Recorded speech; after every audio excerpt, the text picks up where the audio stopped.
The bitter wind howled through bare branches as Sarah trudged through knee-deep snow, one hand clutching her swollen belly.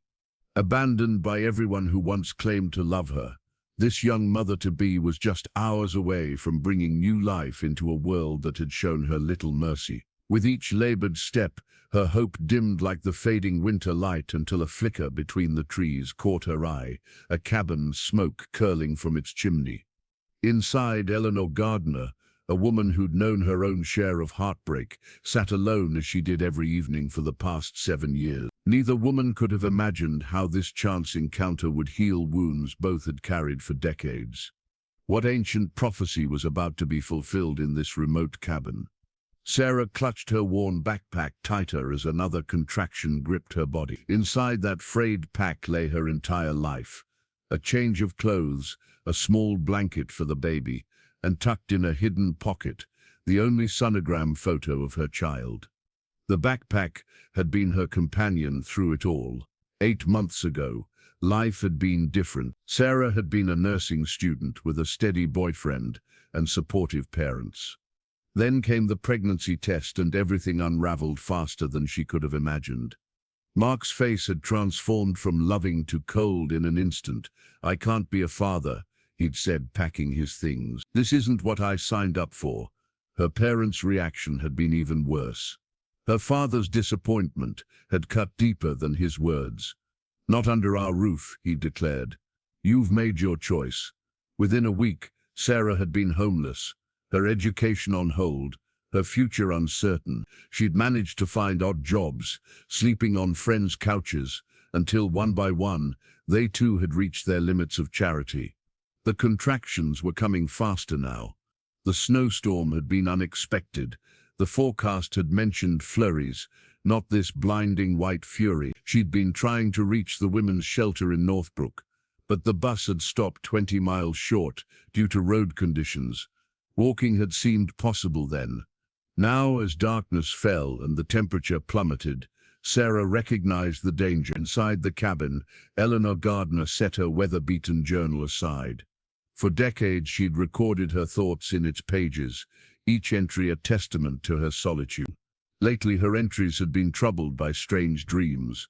A young woman, a child, and some indefinable sense of purpose that eluded her waking mind. Eleanor had been a nurse once, before grief and circumstance had driven her to this remote existence. 7 years of self-imposed isolation had turned her hands arthritic and her heart guarded. The townsfolk left her alone, dropping supplies at the end of her long driveway once a month. It was an arrangement that suited her.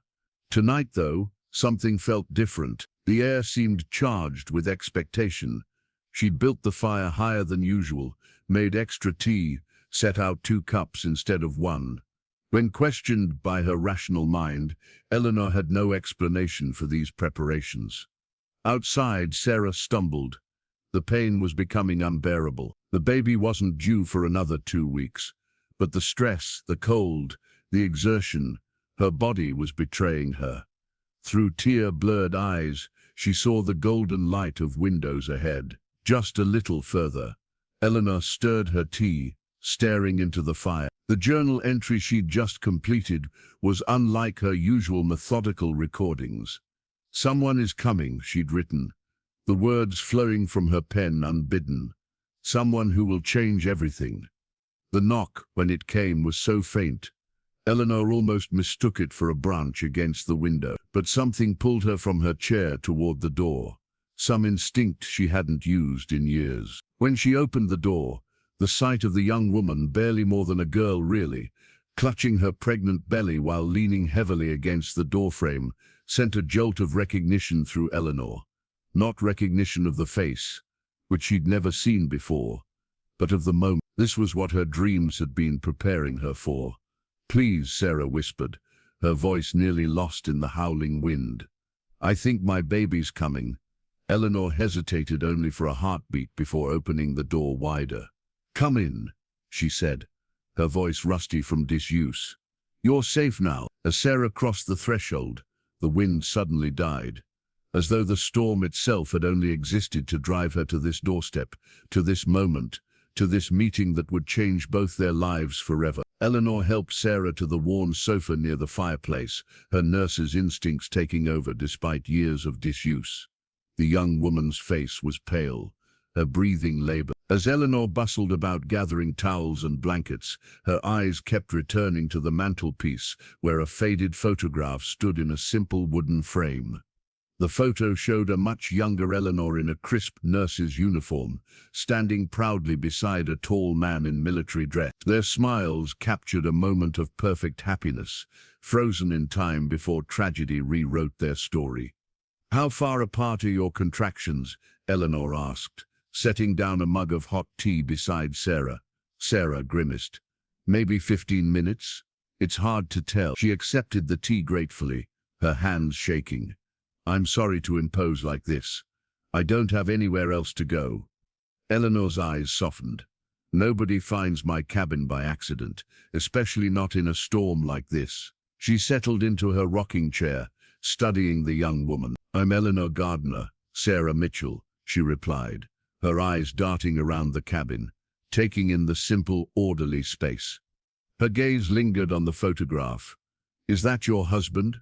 A shadow crossed Eleanor's face. "Was. James died in Afghanistan 20 years ago now." "I'm sorry," Sarah whispered.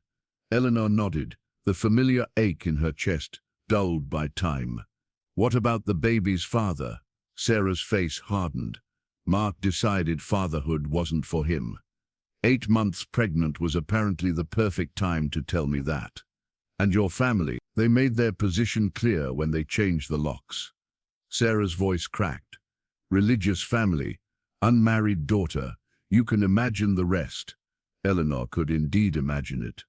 Small towns had long memories and rigid expectations. She'd faced her own share of judgment after James died, and she'd withdrawn from the community. "You were a nurse?" Sarah asked, nodding toward the photo. "Midwife. Actually, haven't practiced in years." Eleanor rose and moved to an old trunk in the corner. She opened it and pulled out a medical kit, meticulously maintained, despite years of disuse. "May I check you? See how things are progressing?" Sarah nodded, fear flickering across her face. "I'm scared," she admitted. "This isn't how I imagined bringing my baby into the world. Few things in life happen as we imagine them." Eleanor replied, her voice gentle as she washed her hands in a basin. "But that doesn't mean they can't turn out all right." As Eleanor examined her, Sarah breathed through another contraction. "You live out here all alone? For 7 years now." Eleanor's hands moved with practiced efficiency. "After James died, I stayed in town for a while, but eventually," she trailed off, unwilling to delve into the full story with a stranger, even one in such vulnerable circumstances. "You're about 5 centimeters dilated," she said instead. "First babies usually take their time, so we likely have hours ahead of us."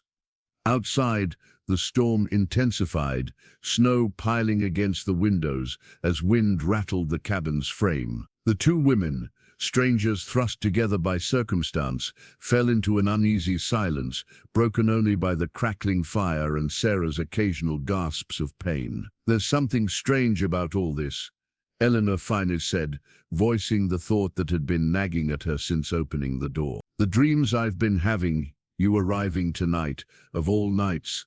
Sarah looked up sharply. "Dreams?" Eleanor hesitated, then continued. "For weeks now, I've dreamed of a young woman coming through a snowstorm. I've dreamed of a baby crying." She shook her head. "I thought I was just getting senile." Sarah's face paled further. "I've had dreams, too, of an older woman in a cabin, of safety." Their eyes met across the room, a current of understanding passing between them. "I don't believe in coincidences," Eleanor said quietly. "Neither do I," Sarah replied, wincing as another contraction began. "Not anymore." Eleanor moved to hold her hand through the pain. As their fingers interlaced, both women felt it, a strange energy like static electricity, but warmer, more purposeful. Outside, the storm howled with renewed fury, as if responding to their connection. "Whatever brought you here," Eleanor said when the contraction passed, "I'm glad it did." Sarah squeezed her hand, tears welling in her eyes. "Me too." Neither woman spoke the thought that hung in the air between them, that forces beyond their understanding had orchestrated this meeting, this night, this moment of shared destiny. The wind shrieked like a living thing, rattling the cabin's windows with increasing fury. Eleanor moved about the small space with practiced efficiency, gathering supplies and arranging them on a small table beside the sofa where Sarah now lay. From beneath her bed, Eleanor retrieved her old medical kit, its leather case worn but the contents meticulously maintained despite years of disuse.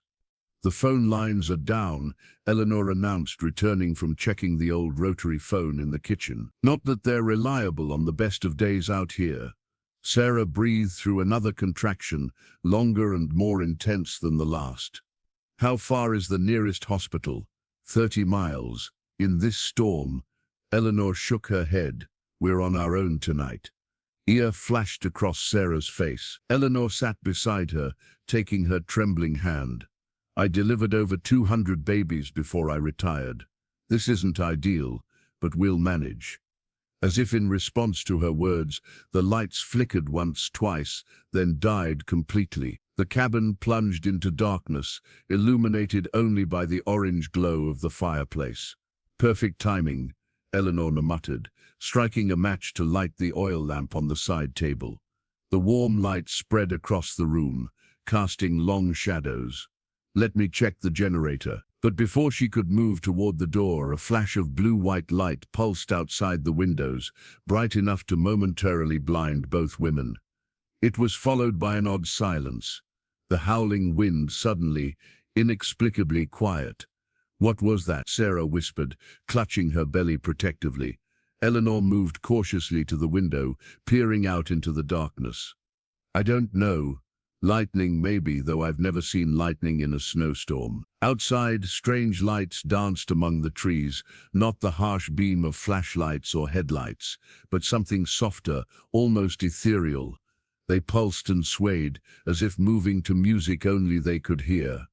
"Eleanor," Sarah called, her voice tight with pain.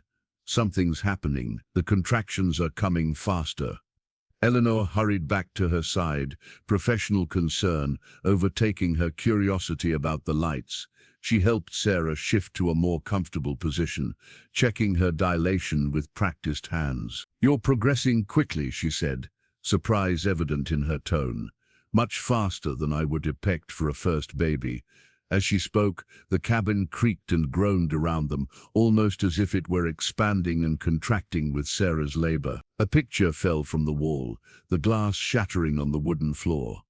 "This isn't natural," Eleanor murmured, more to herself than to Sarah. She thought of the dreams that had been haunting her sleep, of the strange compulsion she'd felt to prepare for a visitor tonight. Of all night, Sarah cried out, her back arching with the force of another contraction.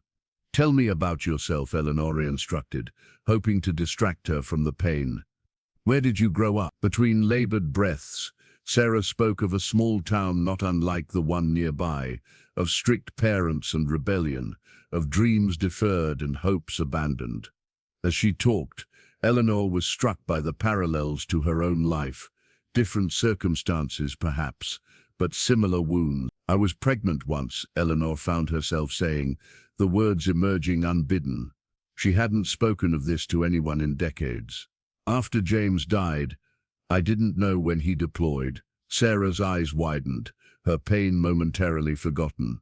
"What happened?" "I lost the baby." "The stress," they said. Eleanor's voice grew distant, remembering.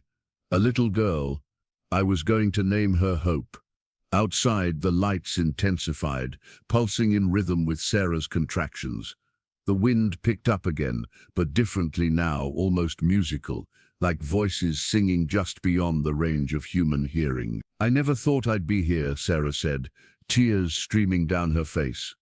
"Alone, giving birth in a stranger's cabin during the storm of the century." Eleanor squeezed her hand. "You're not alone, and we're hardly strangers anymore, are we?" As if in response, another contraction seized Sarah, stronger than any before. The cabin lights flickered on for a brief moment, though the power remained out. The medical kit beside them clicked open by itself, instruments arranging themselves in perfect order. Both women stared, speechless. The rational part of Eleanor's mind sought explanations, a power surge, the angle of the table, her own distracted movements, but her heart knew better. Something extraordinary was happening in this cabin tonight. "Eleanor," Sarah whispered, her eyes wide with wonder and fear. "I think I need to push." Outside, the mysterious lights converged on the cabin, surrounding it in a gentle, pulsing glow. The storm raged beyond their protective circle, but within it, an unnatural calm prevailed. Within the cabin's walls, two women, one at the beginning of her journey into motherhood, one who had been denied that path, prepared to bring new life into the world under the most remarkable of circumstances. "Not yet," Eleanor said firmly, checking Sarah again. "You're close, but not quite ready to push. Try to breathe through it." She glanced toward a small cabinet near the fireplace. "I need more light. Can you hold on for a moment?" Sarah nodded, gripping the edges of the sofa as another contraction built. Eleanor hurried to the cabinet, searching for more candles. Instead, her hands found something unexpected, a leather-bound Bible she hadn't opened in years. She had been about to set it aside when the book fell open, as if guided by unseen hands. The ancient Bible had belonged to Eleanor's grandmother, its pages yellowed with age, margins filled with generations of notes. Her eyes were drawn to a passage where the handwriting changed from her grandmother's neat script to something older, more faded. "The child born during winter's fury shall bridge worlds and heal wounds long festered. When the lost mother finds the mother lost, the circle will be complete." A chill ran down Eleanor's spine that had nothing to do with the drafty cabin. She carried the Bible back to Sarah, along with the candles she'd been seeking. "I found something strange," she said, setting the candles on the table and lighting them one by one. "An old family Bible with some kind of prophecy written in it." Sarah's eyes widened as Eleanor read the passage aloud. That's exactly like my dream," she whispered. "The one I've been having since I got pregnant." A voice kept saying something about a circle being completed. The storm outside reached an impossible intensity, snow swirling in patterns that defied natural weather systems. The light around the cabin pulsed brighter, seeping through the windows and casting the interior in an ethereal glow. "There's more," Sarah said, her voice strained. "In my dreams, there was always an older woman waiting for me in a cabin. I thought it was just my mind creating a fantasy of safety. But," she looked at Eleanor with wonder, "it was you, your face, this place. I've seen it all before." Eleanor sat heavily in her rocking chair, the Bible open on her lap. "I've dreamed of you too. A young woman, heavy with child, coming through the snow." She shook her head in disbelief. "How is this possible?" Before Sarah could respond, a sharp knock sounded at the door, 3 precise raps that cut through the howling wind. Both women froze. "Is someone else out in this storm?" Sarah asked. Eleanor approached the door cautiously, peering through the small window beside it. The porch was empty, the snow undisturbed except for the swirling patterns created by the wind. No footprints led to or from the door. "There's no one there," she said, returning to Sarah's side. The knocking came again, more insistent this time. Eleanor felt a presence not threatening, but powerful, filling the small cabin. "It's starting," Sarah whispered, her eyes wide and knowing. "Whatever's meant to happen here tonight, it's beginning." Eleanor nodded slowly, accepting the inexplicable with a calmness that surprised her. She'd spent 7 years hiding from the world, from connection, from the pain of her losses. Now, forced to engage with this young woman and the strange events surrounding her labor, Eleanor felt more alive than she had in years. "Tell me about your dreams," Eleanor said, returning to Sarah's side as another contraction began. "Every detail you can remember." Between waves of pain, Sarah described visions of light, of music without sound, of a child with remarkable eyes, and there was always a sense that something was waiting to be fulfilled. She finished. "Something ancient and patient." Eleanor nodded, recognition flaring within her. "In my dreams, I was always preparing, making tea for 2, setting out baby blankets I don't own, keeping the fire burning higher than usual." She gestured around the cabin, just like I did tonight, without understanding why. The Bible on Eleanor's lap suddenly fluttered open again, pages turning as if caught in a breeze, though the air in the cabin was still. It settled on a different page, where another handwritten note stood out: the 7th night of the 7th year, when snow covers all sin. 7 years, Eleanor breathed. That's exactly how long I've lived here, alone. Sarah clutched her belly as the strongest contraction yet seized her. Eleanor, she gasped, I think it really is time now. Outside, the mysterious lights converged on the cabin, their glow intensifying until it seemed the small structure stood in broad daylight. Despite the darkness of the winter night, the ancient Bible on Eleanor's lap began to emit a soft warmth, as if alive and breathing.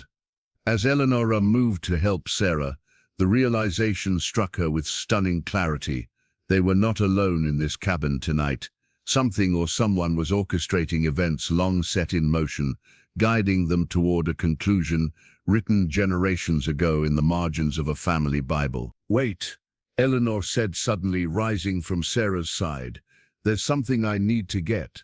She moved toward the narrow staircase leading to the cabin's loft, her steps surprisingly nimble for her age.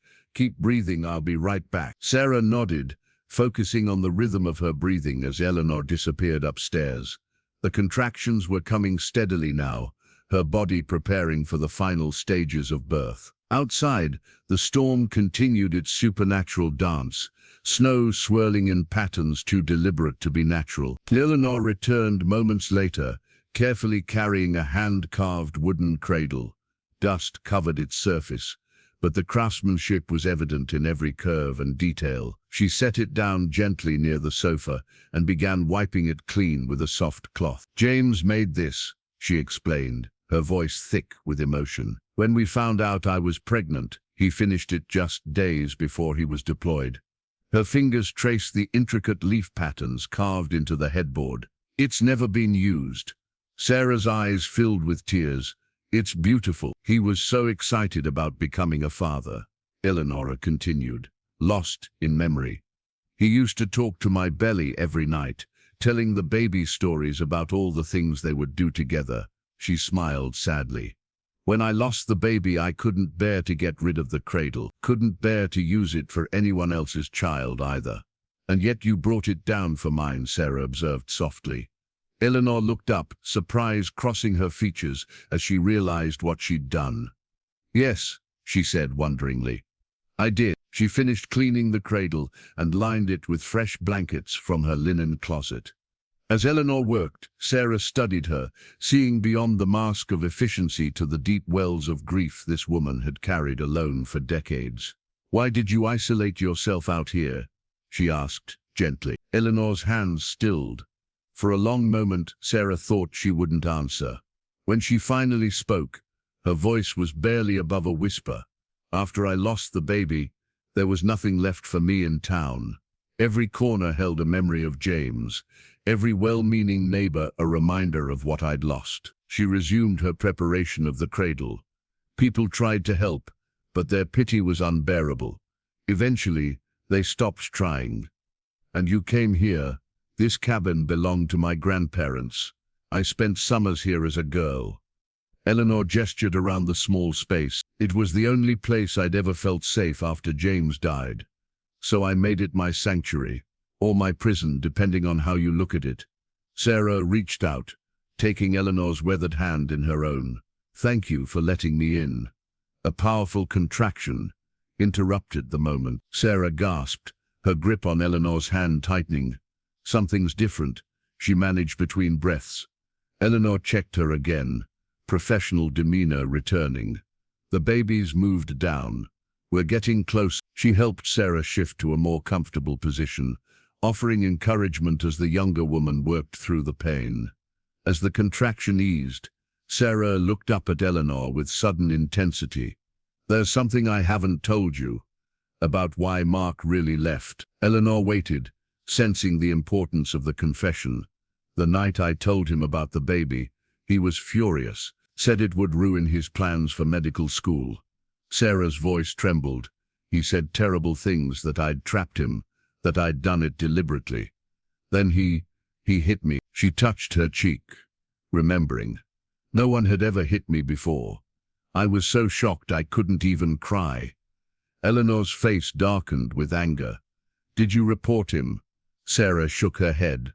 I was ashamed and scared. He threatened to tell everyone I was unstable if I said anything. She met Eleanor's eyes. My parents would have believed him over me. He was the golden boy, headed for success. I was just their difficult daughter. You deserved better, Eleanor said firmly. From all of them. The cabin creaked around them, the walls seeming to pulse with shared indignation. The mysterious lights outside intensified, as if responding to Sarah's revelation. Look, Eleanor whispered, pointing to the windows. The snow had changed.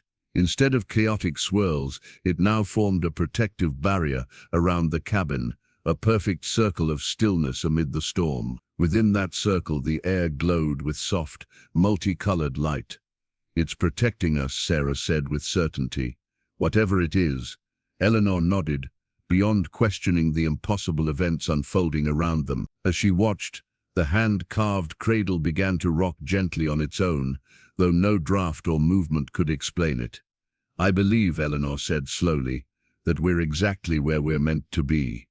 She placed her hand on Sarah's belly, feeling the child within respond with a strong kick, both of us. Sarah's labor intensified as midnight approached. The cabin, warmed beyond what the fireplace alone could provide, hummed with an energy neither woman could explain. Eleanor moved with practiced efficiency, her years of midwifery training returning as if she'd never left the profession. You're doing beautifully, she encouraged, wiping Sarah's brow with a cool cloth. Not much longer now. Sarah nodded, exhaustion evident in her face. Tell me, she gasped, between contractions, about your baby, the one you lost. Eleanor stilled, surprised by the request. In 7 years, she'd spoken to no one about her daughter. Yet something in Sarah's eyes, a genuine need to connect, to understand, broke through her reserve. She never drew breath, Eleanor said softly, measuring Sarah's pulse as she spoke. But she was perfect. Tiny fingers, tiny toes, a dusting of dark hair, like her father's. She swallowed hard. The doctors said her heart had stopped beating weeks before, that there was nothing anyone could have done. What did you name her? Sarah asked. Hope, Eleanor replied, her voice barely audible. I named her Hope. A powerful contraction seized Sarah then, stronger than any before. She cried out, clutching Eleanor's hand with surprising strength. As their fingers interlaced, Eleanor was struck by a vision so vivid it momentarily disoriented her. A young woman with dark hair and James's smile, standing in a sunlit meadow, beckoning. Hope, Eleanor whispered, the name a prayer on her lips. The vision faded as quickly as it had come. Eleanor shook her head, trying to clear it, only to find Sarah staring at her with wide eyes. I saw her too, Sarah said. A young woman in a meadow. Before Eleanor could respond, she felt a strange weight in her pocket, something that hadn't been there moments before. Reaching in, her fingers closed around a key, old and ornate, its brass surface warm to the touch. She drew it out, staring in confusion. She'd never seen this key before, yet it felt strangely familiar in her palm. What is that? Sarah asked, momentarily distracted from her labor. I don't know, Eleanor admitted, turning the key over in her hands. It wasn't here before. As she held the key, it began to emit a soft golden glow, pulsing in time with Sarah's contractions. Instinctively, Eleanor placed it in Sarah's hand. The moment their skin touched, the key brightened intensely, illuminating the cabin more effectively than the candles and fireplace combined. It feels, Sarah began, wonder in her voice. Right, Eleanor finished. It feels right. Outside, the storm reached a fever pitch, snow and wind battering the cabin's exterior, while the strange protective barrier of light held firm. Inside, an impossible warmth suffused every corner, banishing shadows and pain alike. Sarah's next contraction came with less agony, the key in her hand seeming to absorb some of her suffering. "The baby's coming," Eleanor announced, positioning herself to assist with the delivery. "When I tell you to push, give it everything you have." Sarah nodded, determination replacing fear in her eyes. As she prepared for the final stage of labor, a realization crystallized in her mind, a truth so obvious she couldn't believe she hadn't seen it before. "Eleanor," she said urgently, "what was your maiden name?" Surprised by the question at such a moment, Eleanor answered automatically, "Mitchell." "Why?" Sarah's face transformed with shock. "Mitchell? Are you sure?" "Of course I'm sure. Eleanor Jane Mitchell, before I became Eleanor Gardner. That's my name," Sarah whispered. "Sarah Mitchell." Eleanor froze, the implications washing over her. "It's a common name," she said, but uncertainty tinged her voice. "Where was your family from?" Sarah pressed, even as another contraction built. "My father was from Oak Ridge, but my mother's people came from Greenfield," Sarah finished. "Just over the mountain." Eleanor stared at her. "How did you know that?" "Because that's where my father's family is from, the Mitchells of Greenfield." Sarah clutched the glowing key tighter. "Eleanor, I think we're related." The revelation hung between them, electric with possibility. Before Eleanor could respond, the most powerful contraction yet seized Sarah. The key in her hand blazed with light, shooting beams toward the ceiling where they formed intricate, swirling patterns. "Push now," Eleanor commanded, professional instincts taking over. Sarah bore down with all her remaining strength. Outside, the storm reached its climax, the wind a deafening roar. The cabin itself seemed to hold its breath as Sarah pushed again and again, the key pulsing brighter with each effort. "One more," Eleanor encouraged. "I can see the head." One more big push. With a final, monumental effort, Sarah pushed.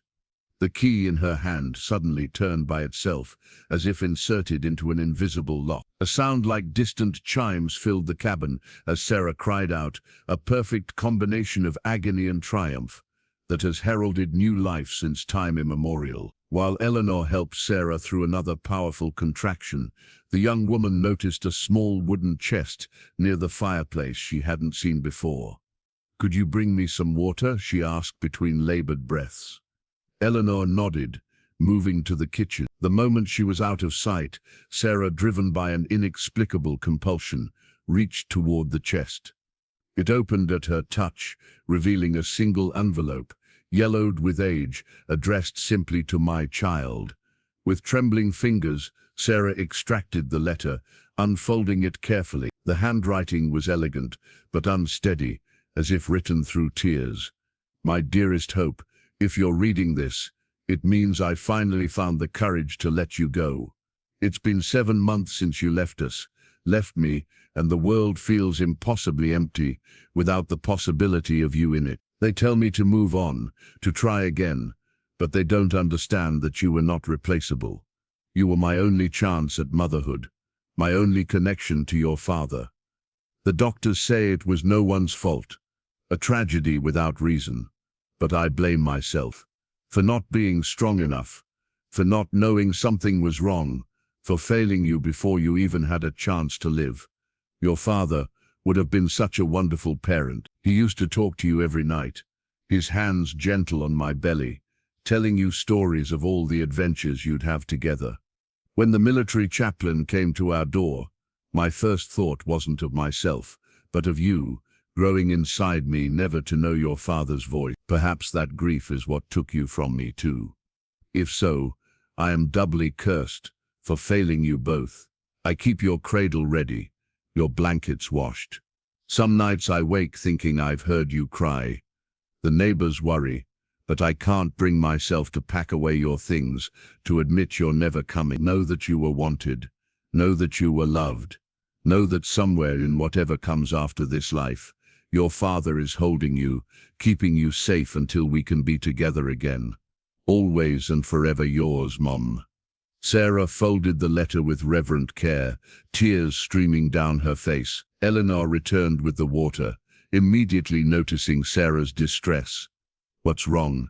Is the pain worse?" Sarah shook her head, unable to speak, and handed Eleanor the letter. As the older woman read her own words from 7 years ago, her face drained of color. "Where did you find this?" she whispered. "The chest opened for me," Sarah explained, gesturing toward it.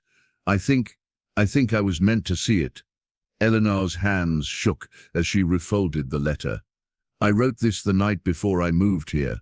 I never sent it anywhere, never showed it to anyone." Her eyes met Sarah's, wide with disbelief. "The chest was locked. I lost the key years ago." Sarah held up the strange brass key that had appeared in Eleanor's pocket earlier, its glow now subdued but still present. "This key—" Before Eleanor could answer, Sarah gasped as the strongest contraction yet seized her. The cabin seemed to contract with her, walls creaking inward before expanding again as the pain subsided. "It's time," Eleanor said, professional demeanor returning despite her shock. "The baby's coming now." Outside, the mysterious lights intensified, their glow penetrating every crevice of the cabin. The storm reached an impossible crescendo, snow falling so thickly it obscured everything beyond the windows. Yet inside, warmth and light prevailed. "I need you to push with the next contraction," Eleanor instructed, positioning herself to receive the baby. "Push like your life depends on it." Sarah bore down with renewed determination, the letter's discovery giving her strength she hadn't known she possessed. As she pushed, the cabin filled with a sound like distant music, not quite audible, but felt in the marrow of their bones. Again, Eleanor encouraged. "The head is crowning." Sarah pushed once more, crying out with the effort. The key in her hand pulsed with light, its glow enveloping both women in a golden aura. The cabin itself seemed to breathe with them, expanding and contracting in rhythm with Sarah's efforts. "One more," Eleanor said, her voice steady despite the extraordinary circumstances. "One more big push." Gathering her remaining strength, Sarah gave a final, monumental push.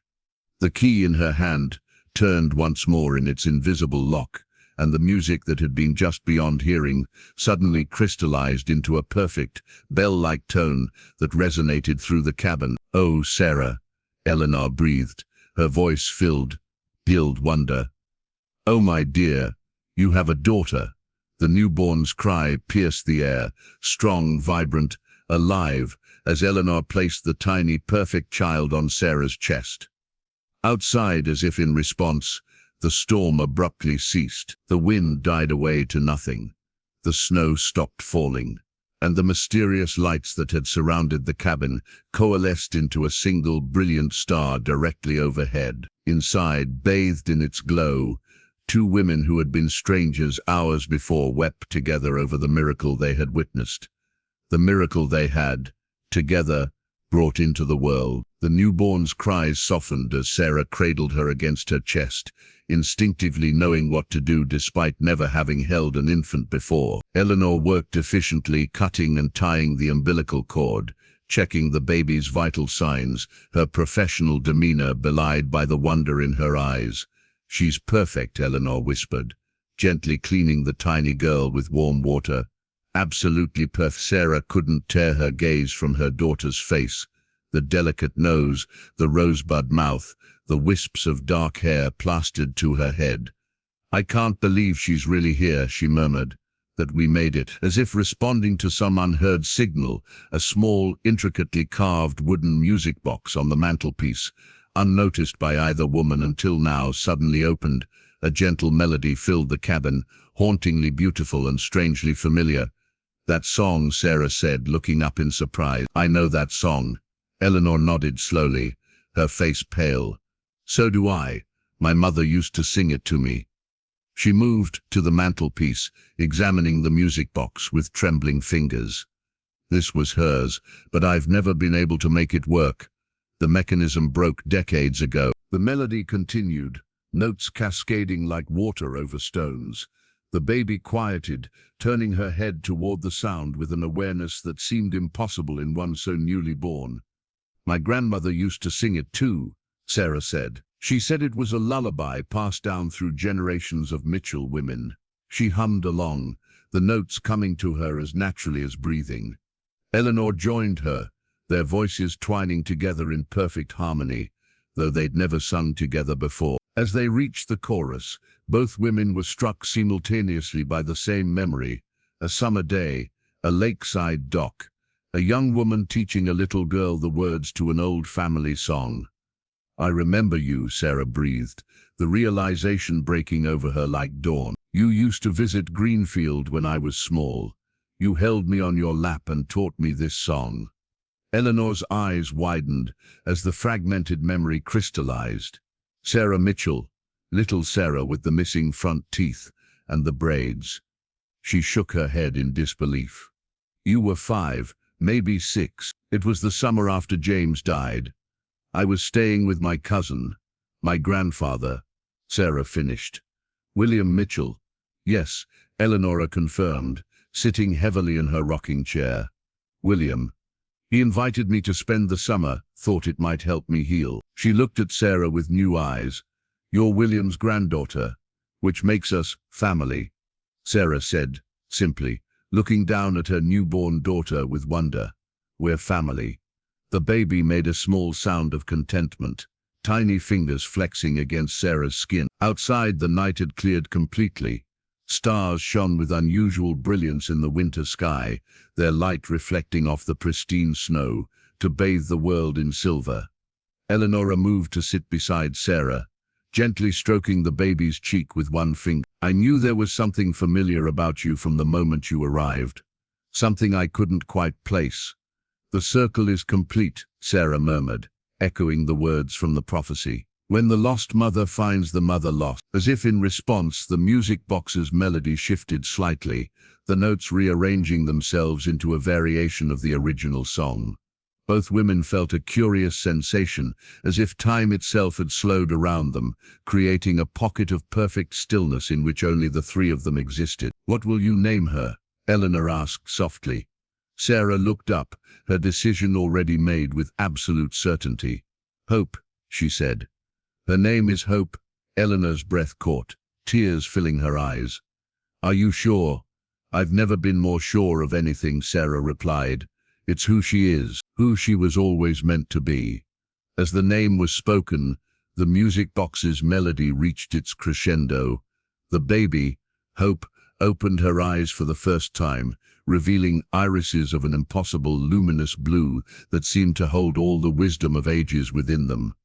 Both women gasped. Those were not the eyes of a newborn, unfocused and new to the world.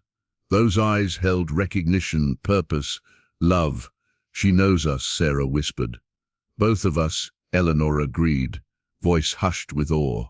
The music box completed its song, the final notes hanging in the air like a benediction. As the melody faded, time seemed to resume its normal flow. The baby's eyes drifted closed, her features relaxing into normal newborn serenity. But something had changed in the cabin, something fundamental and irreversible. The air itself felt different, charged with possibility and renewal. The grief that had permeated Eleanor's sanctuary for 7 long years had been replaced by something new, hope in both name and essence. Outside, the first light of dawn touched the eastern horizon, painting the snow-covered landscape in gentle pink and gold. A new day was beginning, the first of a life none of them could have imagined mere hours before. Morning light spilled through the cabin windows as Eleanor tended to both mother and child. Sarah had drifted into an exhausted sleep, her daughter nestled securely beside her in the hand-carved cradle. Eleanor moved quietly, replenishing the fire, preparing a simple breakfast, her mind still processing the extraordinary events of the night. When she gently lifted the sleeping infant to check on her, Eleanor noticed something she'd missed in the dim light of dawn. A small birthmark on the baby's shoulder, shaped like a crescent moon, with a star beside it. Her breath caught. "It can't be," she whispered. The birthmark was identical to the symbol drawn in the margins of her family Bible next to the prophecy about the winter's child. Identical, too, to a marking that had adorned her own daughter's shoulder, the daughter who had never drawn breath. Eleanor's hands trembled as she traced the mark with one finger. The baby Hope opened her eyes, fixing Eleanor with that same unnervingly aware gaze. A tiny hand reached up, grasping Eleanor's finger with surprising strength. "Who are you, little one?" Eleanor murmured. "What miracle have you brought us?" As if in answer, the infant's face broke into an impossible smile. Impossible, because newborns weren't capable of such expressions. Yet there it was, a smile of absolute knowing, of ancient wisdom housed in this most innocent of vessels. Sarah stirred, opening her eyes to find Eleanor standing frozen, staring at her daughter with wonder and shock. "What is it?" Sarah asked, voice still rough from her night's exertions. Wordlessly, Eleanor turned the baby slightly, revealing the birthmark. Sarah gasped. "The symbol from the prophecy," she said. Eleanor nodded. "And the same mark my daughter had." She met Sarah's eyes. "My hope." The implications hung between them, too vast to fully comprehend. Outside, the sun had fully risen, revealing a world transformed. The snow sparkled like diamonds, pristine and untouched. The storm that had raged all night had left no damage, not a single broken branch or downed power line marred the perfect winter landscape. "I feel strange," Sarah said suddenly, attempting to sit up, lightheaded. Eleanor's professional concern immediately overtook her metaphysical wonderings. She checked Sarah's pulse, finding it rapid and thready. The young mother's face was too pale, her skin clammy to the touch. "You're bleeding," Eleanor realized with alarm, pulling back the blankets to reveal a spreading crimson stain. Postpartum hemorrhage. With practiced efficiency, Eleanor gathered supplies from her medical kit. "I need to massage your uterus to help it contract," she explained, her voice calm despite the gravity of the situation. "It's going to hurt, but it's necessary." Sarah nodded weakly, her gaze drifting to her daughter. "Take care of her. If..." "None of that," Eleanor interrupted firmly. "You're going to be fine. Both of you." But as Eleanor worked to stem the bleeding, she felt a cold fear grip her heart. They were miles from the nearest hospital, the phone lines were down, and Sarah was losing blood at an alarming rate. She needed medical intervention beyond what Eleanor could provide in this remote cabin. "Stay with me, Sarah," she urged as the young woman's eyes began to flutter. "Think of Hope. She needs her mother." At the mention of her daughter's name, Sarah's eyes refocused. "Hope," she whispered. In the cradle, the baby began to cry, not the normal wail of a newborn, but a sound almost like singing, high and clear and purposeful. The birthmark on her shoulder began to glow with a soft golden light. Eleanor stared, momentarily forgetting her medical efforts. The light from the birthmark expanded, filling the room with warmth that could be felt as well as seen. It surrounded Sarah, seeming to seep into her skin. Before Eleanor's astonished eyes, Sarah's color began to return. Her breathing steadied, her pulse strengthened. The bleeding, impossibly, slowed and then stopped altogether. "Eleanor," Sarah's voice was stronger now, confused. "What's happening?" Eleanor shook her head, beyond explanation. "A miracle," she said simply. "Another miracle." The baby's cries ceased as abruptly as they had begun. The glow receded, though a faint luminescence remained around the birthmark. Hope yawned, her expression once again that of a normal newborn. "She saved me," Sarah said with absolute certainty. "Somehow, she saved me." Eleanor nodded slowly. "I think there's much more to your daughter than either of us can comprehend." Outside, the sound of an approaching vehicle broke the stillness. Eleanor moved to the window, surprised to see a snowplow making its way up her long, normally untended driveway. "It seems we're about to have company," she said, turning back to Sarah with a bemused smile. "And I have a feeling this is just the beginning." By midday, the cabin had transformed from a place of solitary exile to a hub of quiet activity. The snowplow driver, an old friend of Eleanor's named Henry, had brought news from town and supplies, including fresh linens and a few essentials for the baby. He'd marveled at the clear path to the cabin when the rest of the county was buried under feet of snow, but Eleanor had offered no explanation beyond a vague smile. Sarah sat near the window, Hope sleeping peacefully in her arms. She seemed fully recovered from her near-fatal hemorrhage, her cheeks flushed with health, her eyes bright. Eleanor watched her with a mixture of wonder and professional assessment, still unable to explain the miraculous recovery. "You look like you've been a mother all your life," Eleanor observed, setting a cup of tea beside Sarah. Sarah smiled, gazing down at her daughter. "It feels natural somehow, like I've always known her." She looked up at Eleanor.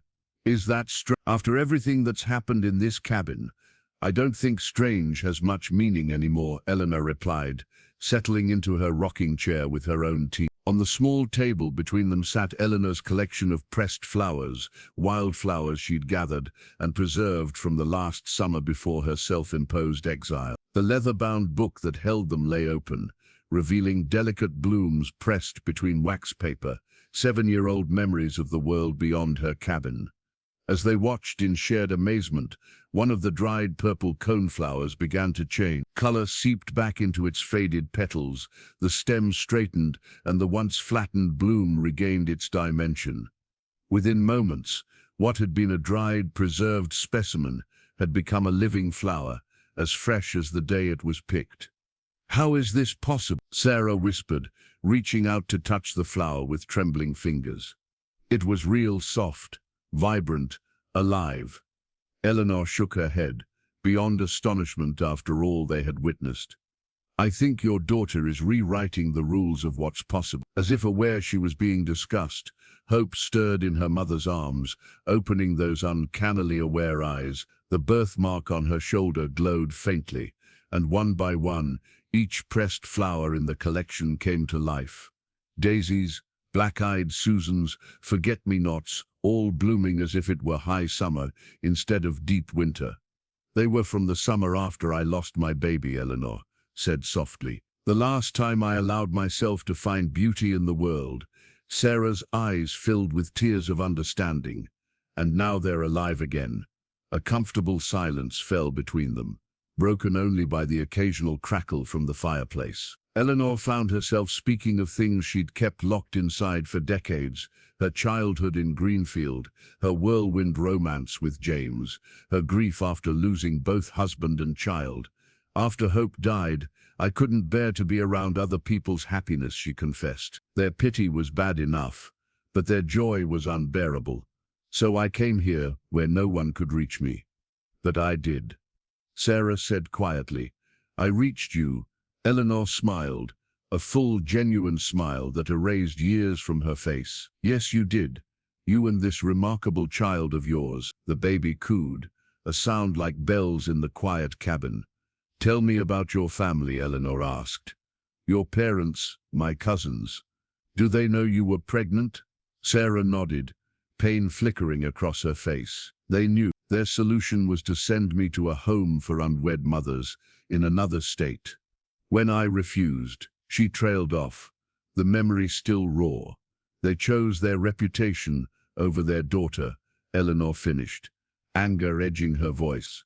"They chose their faith as they understand it," Sarah corrected gently. "They believed they were doing what was right." "And do you forgive them for it?" Eleanor asked, genuinely curious. Sarah looked down at her daughter, considering. "I'm working on it. Hope deserves to know her family, whatever their flaws." She met Eleanor's gaze. All of her family. A knock at the door interrupted them. Henry had returned with the local doctor, a middle-aged woman named Dr. Patel who'd taken over the town's small clinic 5 years earlier. "Eleanor Gardner," she said with a smile as she entered, stomping snow from her boots. "Town gossip said you'd become a hermit. I was starting to think you were just a local legend. Reports of my reclusiveness have been mostly accurate." Eleanor replied dryly, leading the doctor to Sarah and the baby. Dr. Patel examined both mother and child with professional thoroughness, her expression growing increasingly perplexed. "You gave birth just hours ago?" she asked Sarah, who nodded. "And you had postpartum hemorrhaging?" Another nod. "That's remarkable. You show no signs of blood loss or trauma. And the baby?" She checked Hope again, listening to her heart, testing her reflexes. "She appears to be in perfect health. Better than perfect, if that's possible." Eleanor and Sarah exchanged knowing glances, but offered no explanation. "Well," Dr. Patel said, packing up her equipment, "whatever happened here last night, it seems to have worked out extraordinarily well." She paused, noticing the living flowers in the book of pressed specimens. "Are those blooming in January?" "It's been a night of many miracles," Eleanor said simply. After Dr. Patel departed, promising to return in a few days to check on mother and child, Eleanor prepared a light lunch for them both. The cabin felt different now, warmer, more alive, as if awakening from a long hibernation alongside its owner. "She seemed perplexed by my recovery," Sarah observed, gently rocking Hope in the crook of her arm. Eleanor nodded, setting bowls of soup on the small kitchen table. "Medical science doesn't account for what happened here last night." As they ate, Eleanor was drawn to an old filing cabinet in the corner of the room. She hadn't opened it in years, but now felt compelled to search through its contents. In the bottom drawer, beneath stacks of old correspondence, she found what she hadn't known she was looking for: a yellowed medical report dated 20 years earlier. "What is it?" Sarah asked, noting Eleanor's sudden stillness. "My medical records," Eleanor replied, voice distant as she read, "from after I lost the baby." She brought the document to the table, spreading it flat between their soup bowls. The clinical language described a complete hysterectomy following complications from her stillbirth. The doctor's notes were compassionate, but final. Patients should be counseled that future pregnancies are not possible. "This is why I never tried again, even after years had passed and I might have been ready," Eleanor explained, tracing the words with her fingertip. "There was no possibility." Sarah reached across the table, covering Eleanor's hand with her own. "I'm so sorry." Hope stirred in her makeshift bassinet, making soft cooing sounds.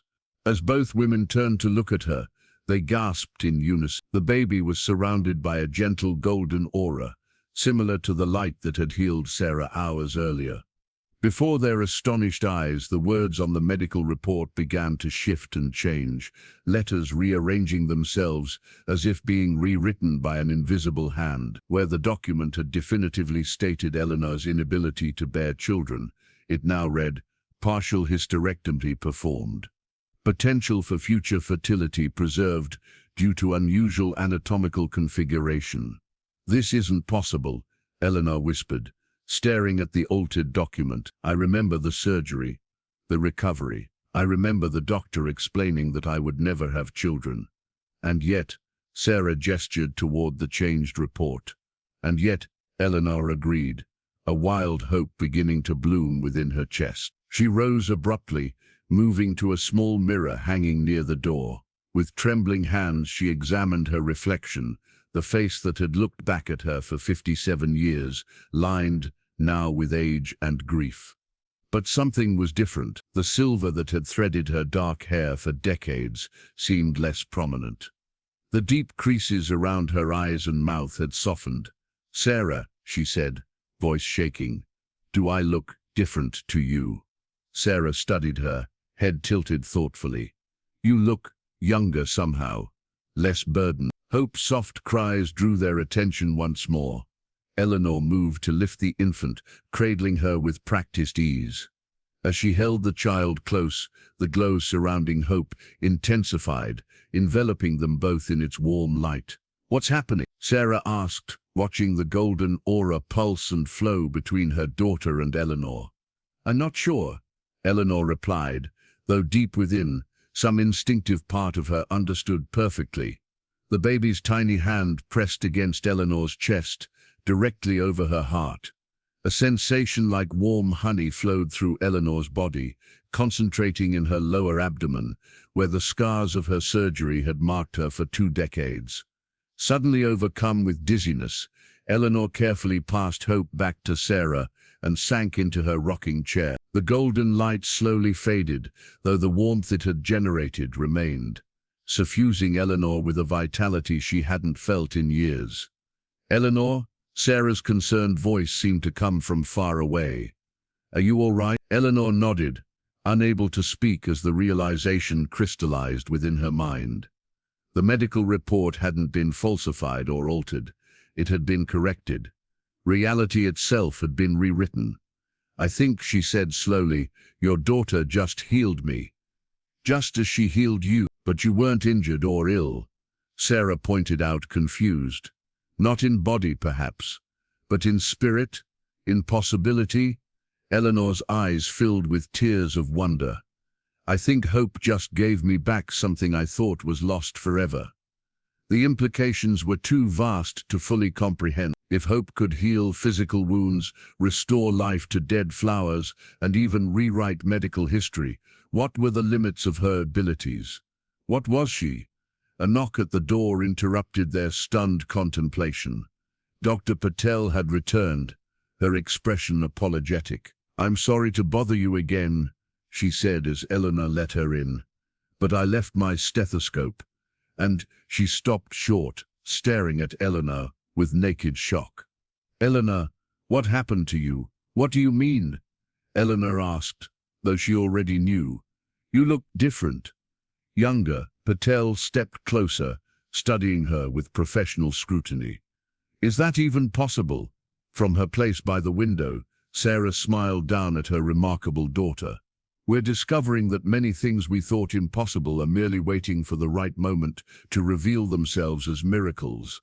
3 days passed in a peaceful rhythm, as mother and child recovered their strength. Word had spread through the small town about the miracle birth during the worst storm in decades, and locals began stopping by with gifts and meals, curious to see the baby and perhaps more notably to witness Eleanor Gardner's unexpected return to society. Sarah had settled into the spare bedroom, adapting to motherhood with a grace that surprised even herself. Hope was an unusually calm baby, sleeping soundly and waking only to feed, her aware blue eyes taking in the world around her with an intelligence that continued to unnerve and delight both women. On the morning of the 4th day, Sarah was helping Eleanor organize a stack of photographs that had been brought by one of the visitors, pictures of town events from years past that Eleanor had once participated in before her self-imposed isolation. "You were quite involved in the community," Sarah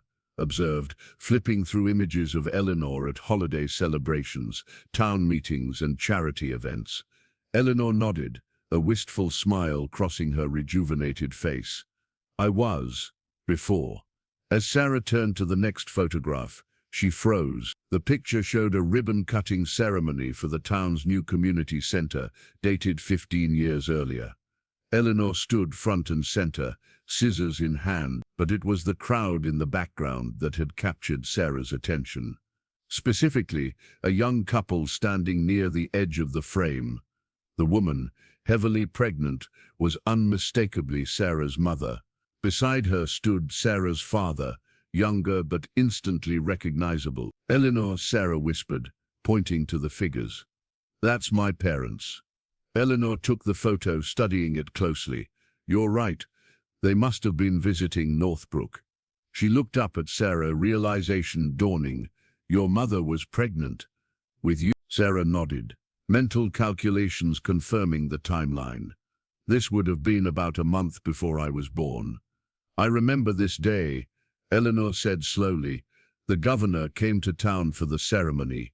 People from all the surrounding communities attended." She traced the outline of Sarah's parents in the photo. "I don't recall meeting them, but they were there. You were there, in a way. Our paths have been crossing far longer than we realized," Sarah murmured. Hope made a soft sound from her cradle, almost like agreement. Both women looked at the infant, who gazed back with that unsettling awareness. "I'm starting to believe nothing about our meeting was coincidence," Eleanor said. The town has been talking, Sarah ventured after a moment's silence. About hope, about the storm, about your transformation. She gestured to Eleanor's appearance, which continued to show subtle but undeniable signs of rejuvenation. Eleanor sighed, setting the photograph aside. Small towns run on gossip. I'd forgotten that. They're calling it a miracle. She continued. Some are saying hope is special. She is special, Eleanor replied firmly. But I worry about what might happen if word spreads too far. There are those who would exploit such a child, study her, try to explain her gifts through science or claim her through faith. Sarah's arms tightened protectively around her daughter. No one will take her from us. The plural wasn't lost on Eleanor, who felt a surge of fierce protectiveness herself. In just a few days, they had become a family, bound by blood, miracle and choice. Eleanor, Sarah said suddenly, her expression serious. I need to tell you something about my parents. She took a deep breath. Before I left home, I overheard them talking. They were making plans to contact relatives in Northbrook to ask if anyone could take me in until the baby came. They mentioned a cousin, Eleanor, who had been a nurse. Eleanor stared at her. They were going to send you to me. They never told me directly, Sarah explained. We argued that night, and I left before they could suggest it. But yes, I think their plan was for me to stay with you until the birth. Then give the baby up for adoption. So even your running away, ending up lost in the storm, led me exactly where they intended me to go, Sarah finished, just by a different path. The implications were dizzying. How many seemingly random events had aligned to bring them together on that specific night? How long had these invisible threads been weaving their lives toward this intersection? A sudden commotion outside interrupted their reflections. Eleanor moved to the window, surprised to see a sleek black SUV pulling up beside the now cleared driveway. Two well-dressed figures emerged, a man and woman in their 60s, their bearings stiff with tension. Sarah, Eleanor called, her voice quiet but urgent. I think your parents are here. Sarah paled, instinctively gathering hope closer to her chest. How did they find me? Small town, Eleanor reminded her gently. News travels. A firm knock sounded at the door. Eleanor looked to Sarah, who nodded after a moment's hesitation. We knew this moment would come, Sarah said, squaring her shoulders. Better to face it together. Eleanor smoothed her hair, straightened her sweater, and moved to answer the door, preparing to face the family she hadn't seen in decades, and to stand firmly beside the daughter and granddaughter they had rejected. Eleanor opened the door to reveal Richard and Martha Mitchell, their faces tight with anxiety and disapproval. Martha's gaze immediately searched the room behind Eleanor, while Richard stood stiffly, his right hand absently touching the gold watch on his left wrist. Sarah's father's watch, an heirloom passed down through generations of Mitchell men. Eleanor, Martha acknowledged with a curt nod. It's been a long time. 20 years, give or take, Eleanor replied evenly. Please come in. The couple stepped into the cabin, the warmth of the space doing nothing to thaw their rigid postures. Their eyes found Sarah, sitting near the window with Hope cradled in her arms, and Martha gasped softly. Sarah, she whispered, taking an involuntary step forward before catching herself. Mother, father, Sarah greeted them, her voice steadier than she felt. This is your granddaughter, Hope. Richard's expression hardened at the name, but Martha moved closer, her composure cracking to reveal the grandmother beneath the stern exterior. May I? She asked, hands outstretched toward the baby. After a moment's hesitation, Sarah nodded, carefully transferring Hope to her grandmother's arms. Martha's face transformed as she gazed down at the infant, tears welling in her eyes. She's beautiful, Martha breathed. Perfect. Richard remained by the door, his expression unreadable. We've been worried sick, he said flatly. No word for months, then rumors about you giving birth during a storm. You could have died, Sarah. I nearly did, Sarah replied calmly. Eleanor saved me, and then Hope saved us both. Richard's brow furrowed. What is that supposed to mean? Eleanor gestured toward the living area. Perhaps we should all sit down. There's much to discuss. Reluctantly, Richard joined them, perching uncomfortably on the edge of a chair. As Martha settled on the sofa beside Sarah, still holding the baby, Eleanor prepared tea, the familiar ritual giving her a moment to collect her thoughts. How much should they reveal about Hope's extraordinary nature? As she returned with the teapot, Eleanor noticed Richard staring at his watch with an expression of bewilderment. "Is something wrong?" she asked, setting the tray down. "My watch," he said, holding up his wrist. "It stopped." Martha looked up. "That watch hasn't stopped in 30 years. You're always bragging about its reliability." Richard nodded, still frowning at the timepiece. "It stopped at exactly 2. He looked at Sarah. "When was the baby born?" Sarah and Eleanor exchanged a glance. 2:17 a.m. Sarah confirmed. "Exactly." Richard's eyes widened slightly, but he said nothing, turning his attention to the tea. Eleanor offered him. "How did you find us?" Sarah asked after a moment of strained silence. "We went to the address we had for Eleanor in town," Martha explained. "The neighbors told us she'd moved out to this cabin years ago. Then we heard about a young woman giving birth during the storm." She trailed off, looking down at Hope with wonder. "We knew it had to be you. We came to bring you home," Richard added firmly. "Both of you." Sarah tensed. "I'm not sure we have a home with you anymore. Not after what was said." "We were upset," Martha said quickly. "Shocked." "We didn't mean—" "You meant every word," Sarah interrupted, her voice gentle but firm. "You said I had disgraced the family, that you couldn't face the congregation knowing your unmarried daughter was pregnant." Richard shifted uncomfortably. "We may have reacted hastily." "You changed the locks," Sarah reminded him. A heavy silence fell over the room. Hope stirred in Martha's arms, making soft cooing sounds. The infant opened her eyes, fixing Richard with that unnervingly aware gaze. He started visibly, something like recognition flashing across his face. "Her eyes," he murmured. "They're just like your mother's," Martha finished, looking up in surprise. "I was just thinking the same thing." Eleanor watched the interaction with interest. Richard's mother, Eleanor's aunt by marriage, had been known in the family for her insight, an almost supernatural intuition that many had dismissed as coincidence or keen observation. Eleanor had forgotten that connection until this moment. Richard reached for his watch again, frowning at its frozen hands. As he touched it, Hope made a sound almost like laughter. To everyone's amazement, the watch suddenly ticked back to life, the second hand sweeping smoothly around its face. Richard trailed off, unable to find words for what he'd just witnessed. "The first of many inexplicable things you'll encounter around your granddaughter," Eleanor said quietly. "If you choose to be part of her life." Martha looked up sharply. "What do you mean?" Sarah took a deep breath. "Hope is special, Mother, in ways we're only beginning to understand." She reached for her daughter, who returned to her arms willingly. "And I won't expose her to judgment or shame. She deserves to be celebrated for the miracle she is." "Miracle," Richard repeated skeptically. "Yes, Richard, miracle." Eleanor's voice was firm. "I've been a nurse for 30 years. I've seen birth and death and everything in between.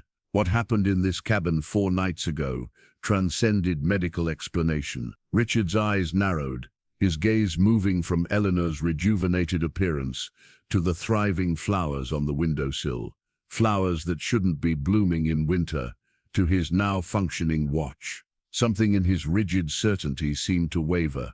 "Tell us," Martha said softly. "Tell us everything." The conversation lasted well into the evening. Eleanor and Sarah took turns relating the events of that remarkable night. The storm, the birth, the inexplicable phenomena surrounding Hope. They shared the healing of Sarah's hemorrhage, the revival of the pressed flowers, Eleanor's apparent rejuvenation. Throughout their account, Richard's expression remained skeptical, though Martha's face showed increasing wonder and acceptance. "I understand this is difficult to believe," Eleanor concluded, but we've witnessed it with our own eyes. Hope is extraordinary. Richard shook his head slowly. You're asking us to accept that our granddaughter is some kind of, what, miracle worker, divine messenger. We're not asking you to label her, Sarah replied firmly, only to accept that there's more to her than meets the eye. As if on cue, Hope began to fuss in Martha's arms. Sarah took her daughter back, soothing her with a gentle rocking motion. The baby quieted immediately, fixing her grandmother with that unnervingly aware gaze. Martha reached out tentatively, stroking Hope's cheek with one finger. I believe you, she said softly.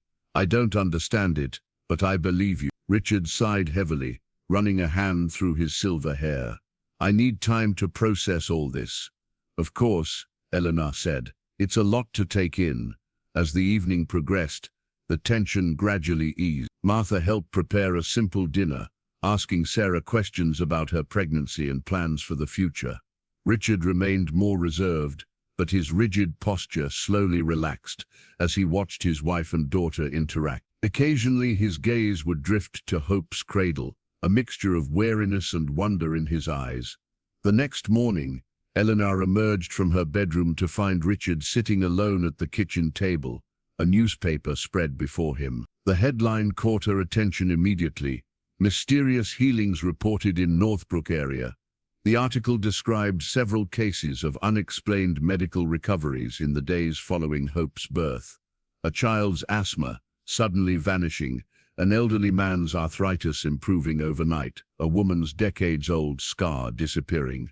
All had occurred within a 20-mile radius of Eleanor's cabin. It's spreading, Richard said quietly, pushing the paper toward her. Whatever power resides in that child, its influence is growing. Eleanor read the article with increasing concern. This will draw attention, unwanted attention. Richard nodded grimly. People will come looking for miracles. Scientists will want to study her. Religious figures will want to claim her. He met Eleanor's eyes directly. What's your plan for protecting them? Eleanor was struck by the shift in his tone, from skepticism to pragmatic concern, from judgment to protective instinct. We haven't thought that far ahead, she admitted. Everything's happened so quickly, you need to think about it now, Richard insisted.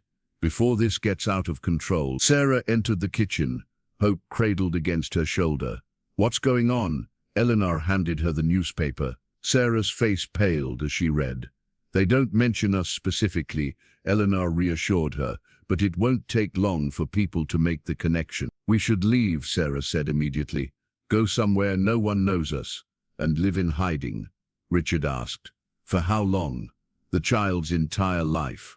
The question hung in the air between them. Hope stirred, making a soft sound that drew all eyes to her. In the morning light, her birthmark seemed to shimmer with a subtle iridescence. She needs protection, Martha said from the doorway, having overheard the conversation. But she also needs community, a chance at a normal life, whatever that might mean for her. Richard looked at his wife with surprise. Martha had always been the more traditional of the two, the one who worried most about appearances and social standing. Yet here she was, advocating for her unconventional granddaughter. What do you suggest? He asked. Martha stepped fully into the kitchen, her expression resolute. We face this together, as a family. The word hung in the air. Family. After months of estrangement, after years of Eleanor's self-imposed isolation, the concept felt both foreign and deeply right. A knock at the door interrupted their contemplation. Eleanor opened it to find Henry, the snowplow driver, looking uncomfortable. Morning, Eleanor, he said, twisting his hat in his hands. Sorry to bother you, but there's some folks in town asking about the babe. Reporter from the county paper. Couple of people saying they're from a medical research foundation. He lowered his voice. And a preacher from one of those big churches in the city, talking about signs and wonders. Eleanor's heart sank. It was happening even faster than they'd feared. Thanks for the warning, Henry, she said. We appreciate it. As she closed the door, she turned to find the others, watching her with varying expressions of concern.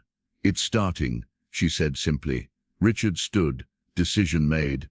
Get packed, all of you. You're coming home with us. Tonight, Sarah began to protest, but Martha touched her arm gently. Not to stay, Martha clarified, just to regroup, to make a plan. Our house is large, private, and no one would think to look for you there. She glanced at Eleanor. For any of you, Eleanor met Richard's gaze, reading the unspoken question there. After a moment's consideration, she nodded. We'll leave at dusk, she decided. Less chance of being. As they prepared to leave, Eleanor found herself drawn to a small wooden box on the highest shelf in her bedroom closet. Inside lay the deed to the cabin, untouched since she'd moved in 7 years ago. She carefully unfolded the yellowed document, scanning its contents with new eyes. The deed, dated 1873, described the property in the formal language of the era. What caught Eleanor's attention was a notation she'd overlooked before, a reference to the land's previous designation as sacred ground of the Abenaki people, site of healings and visions. Eleanor sat heavily on her bed, the implications washing over her. This cabin, her refuge from the world, stood on land long associated with miraculous events. Had this been mere coincidence, or had some greater force drawn her here, preparing the ground for Hope's arrival decades later? She carefully packed the deed along with a few essential belongings. Downstairs, Sarah was gathering Hope's things while Martha helped pack food for the journey. Richard had gone ahead to ensure the road remained clear and to watch for any unwanted visitors. I found something interesting, Eleanor told Sarah, showing her the deed. About the cabin's history. Sarah read the notation, her eyes widening. So this place has always been special. Eleanor nodded. Perhaps that's why the storm brought you here, of all places, why the prophecy was fulfilled here. A soft knock at the door interrupted them.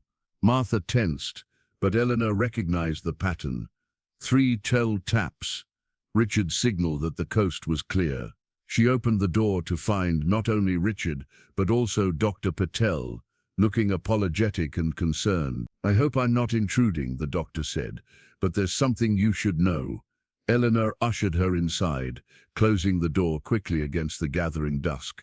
People are talking, Dr. Patel continued without preamble, about miraculous healings, about a special child born during the storm. She glanced at Hope, sleeping peacefully in Sarah's arms. And someone's been asking questions at the clinic.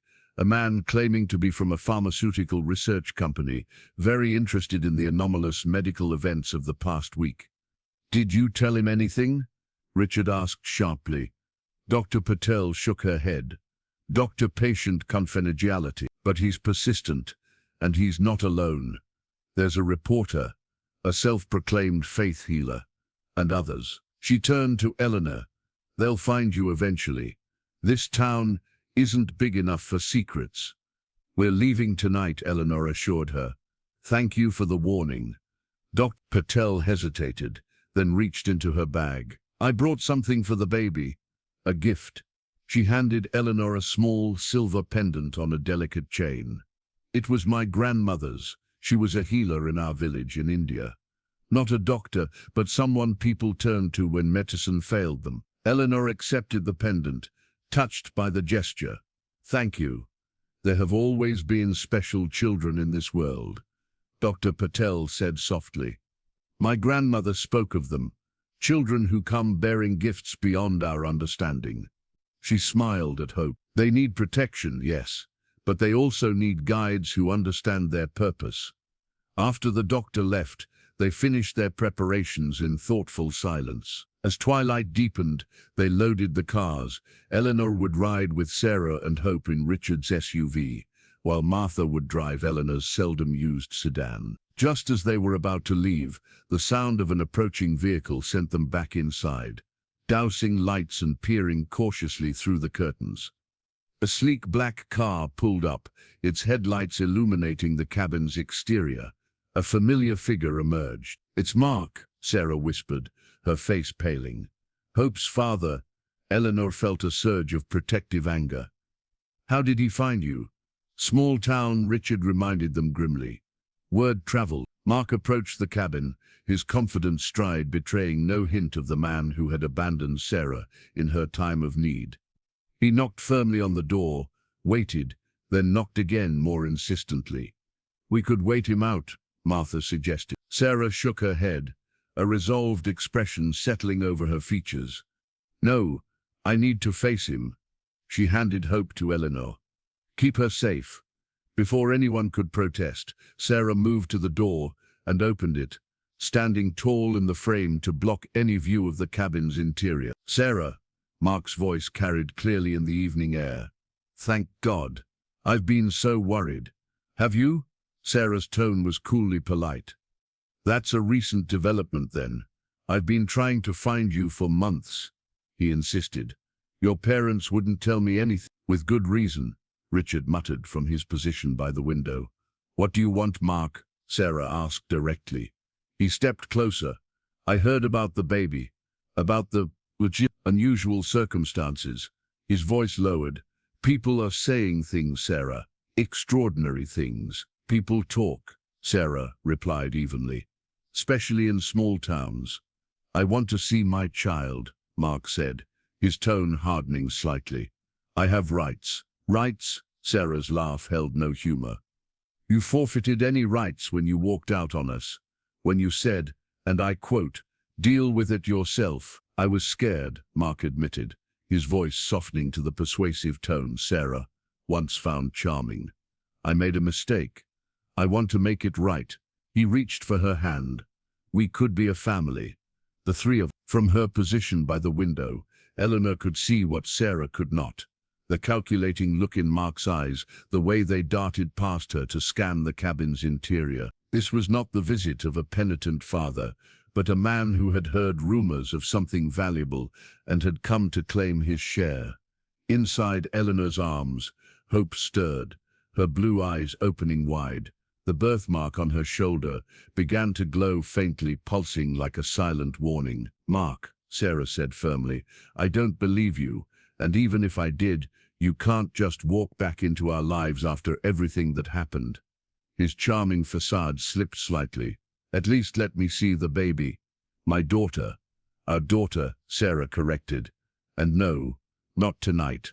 We're leaving." Mark's eyes narrowed. "Leaving? Where? Why?" He tried to look past her into the cabin. "Is it true what they're saying about the baby having some kind of abilities?" "Goodbye, Mark." Sarah began to close the door, but he put his hand out to stop it. "Wait. Sarah, please." Before he could finish, Richard appeared behind Sarah, his imposing frame filling the doorway. "I believe my daughter asked you to leave," he said, his voice low and dangerous. Mark hesitated, clearly weighing his options. "Mr. Mitchell, I was hoping to speak with you as well. Father to father, about my child's future. Your concern is touching, if belated," Richard replied dryly. "But now isn't the time. We have arrangements to make." "What arrangements?" Mark pressed. "People are talking about miracles, about healings. If there's something special about my daughter, I have a right to know." Inside the cabin, Hope began to cry, not her usual soft sounds, but a distressed wail that pierced the growing tension. Eleanor tried to soothe her, but the infant's distress only intensified as Mark's voice grew more insistent. "She knows," Martha whispered. "Somehow she knows he's not here for the right reasons." Eleanor nodded, moving toward the back door with the crying child. "We need to go now." Outside, the confrontation continued. Mark's pleasant mask had dropped completely, replaced by calculated intensity. "There's a man in town," he said, lowering his voice conspiratorially. "A researcher with connections to major pharmaceutical companies. He's very interested in these reports of spontaneous healing." "Very interested." He met Richard's gaze meaningfully, the kind of interest that comes with substantial financial backing. Richard's expression hardened. "You came here to sell information about your own child." Mark had the grace to look momentarily ashamed before rallying. "I came to explore opportunities, for all of us. Think about it, Mr. Mitchell. If these rumors are true, if the baby really has some kind of gift, there are people who would pay anything to understand it, to replicate it." "Get off my property," Richard's voice was deadly calm. "Now, you're making a mistake," Mark insisted. We could all benefit from this.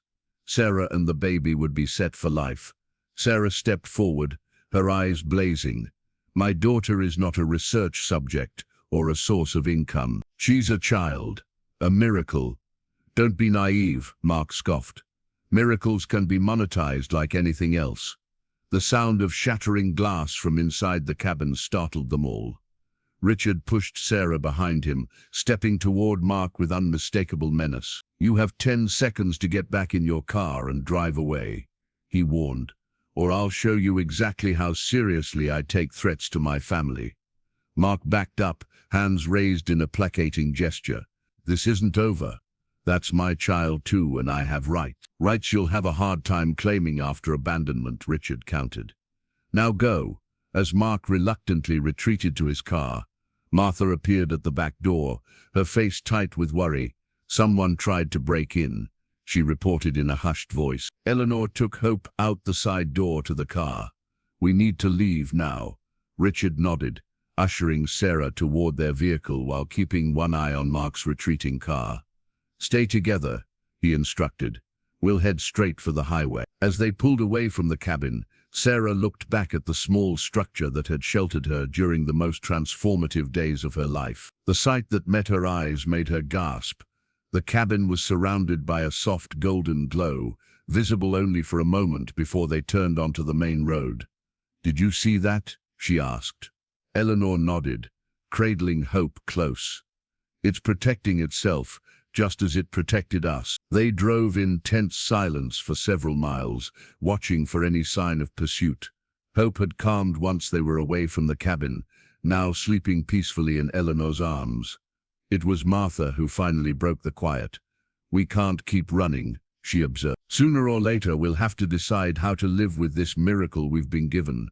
From the front seat, Richard spoke unexpectedly. I've been thinking about that. He reached into his coat pocket and withdrew a folded paper, an architectural drawing, freshly sketched. I had an idea while we were packing. Eleanor leaned forward to see the drawing. It showed the cabin, but expanded with additional structures surrounding it, a small complex of buildings centered around the original structure. A sanctuary, Richard explained, not just for Hope, but for others who need healing. A place that honors the sacred ground it's built on. Sarah stared at her father in amazement. You'd do that? After everything you said about the shame of my situation? Richard's hands tightened on the steering wheel. I was wrong, he said simply. About many things. Eleanor studied the drawing with growing appreciation. The cabin always was meant to be a place of healing, she mused. Even when I thought I was hiding from the world, I was actually preparing for this, for Hope, for all of you. Sarah reached back to touch her daughter's tiny hand. What do you think, little one? Is this our purpose? Hope's eyes opened briefly, that uncanny awareness shining through. The birthmark on her shoulder glowed softly, as if in answer. 1 year later, snow fell gently around the expanded cabin complex, nestled in the clearing. What had once been Eleanor's solitary refuge was now the heart of a small community.